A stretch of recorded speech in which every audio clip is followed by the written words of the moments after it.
None of this is making any sense. None of this makes any sense.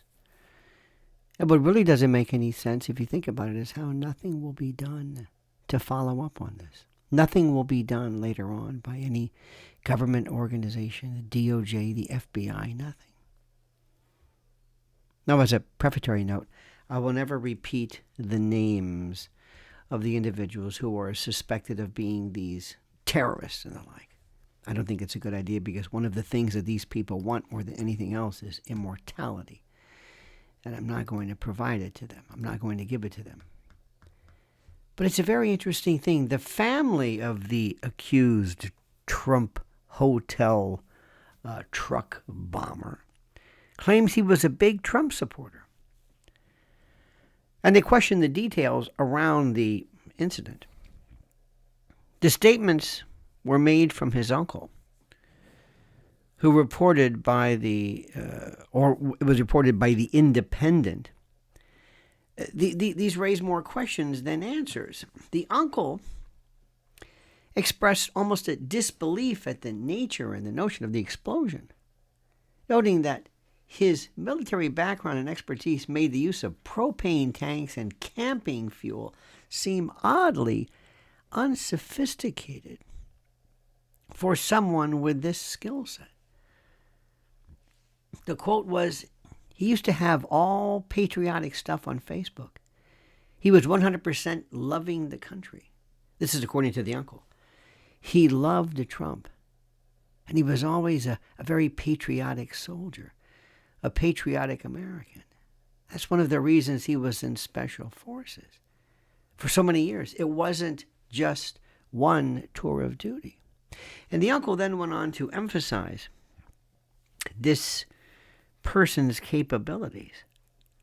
He said he was a very skilled warrior, and he would have been able to make a more sophisticated explosive device if it was up to him. And if he did this, his skills were enormous from what he had been taught in the military. He further questioned the plausibility of the incident, adding, quote, he could have fashioned a device, got to be careful about algorithms here, that would have obliterated half of that hotel if he seriously wanted to hurt others. Now, the skepticism from the family raises significant doubts about the narrative surrounding the attack. If this gentleman had the knowledge and the training and the wherewithal to construct a far more powerful device than that which was seen, this kind of a rudimentary type of a device system, why would that happen? And then we're also questioning people from a forensic point of view. When was he actually dispatched? When was the time of his death? Was it self-inflicted?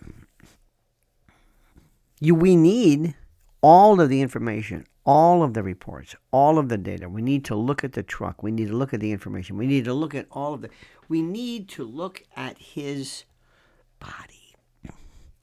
We need a direct and a very specific forensics evaluation, because if indeed he was dispatched prior to it, because there's a tremendous inconsistency here as to the time that this happened.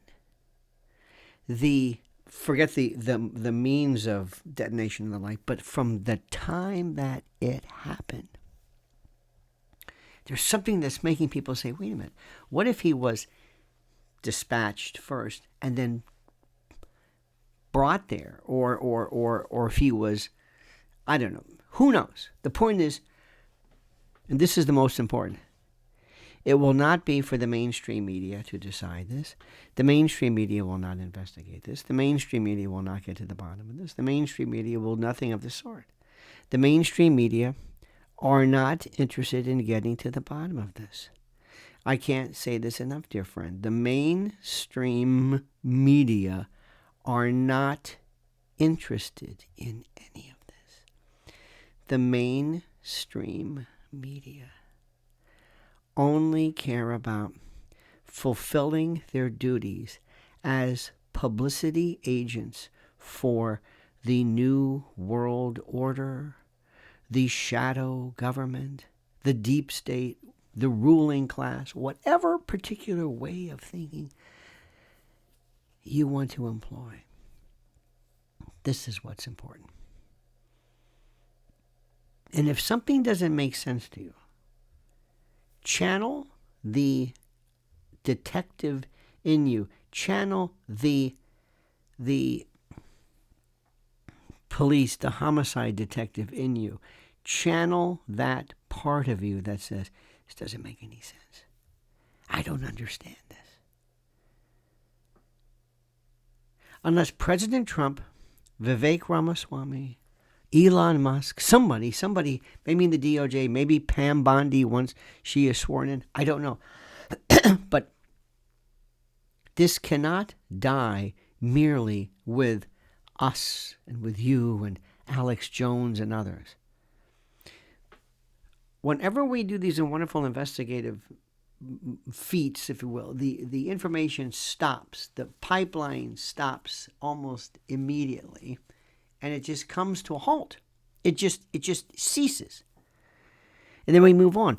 Remember the fellow who was involved in the Las Vegas sniping incident? Whatever happened to that? Whatever happened to that? I don't understand it. Whatever happened to that? Where did that go? We don't know. That story was so filled with holes. The amount of ammunition that we are supposed to believe that he had there, and yet nothing ever happened. My friends, join me in demanding that we get to the bottom of this immediately. And one more thing, I ask you respectfully. Subscribe to my channel. Support our investigation. Support our temerity. And comment as you see fit.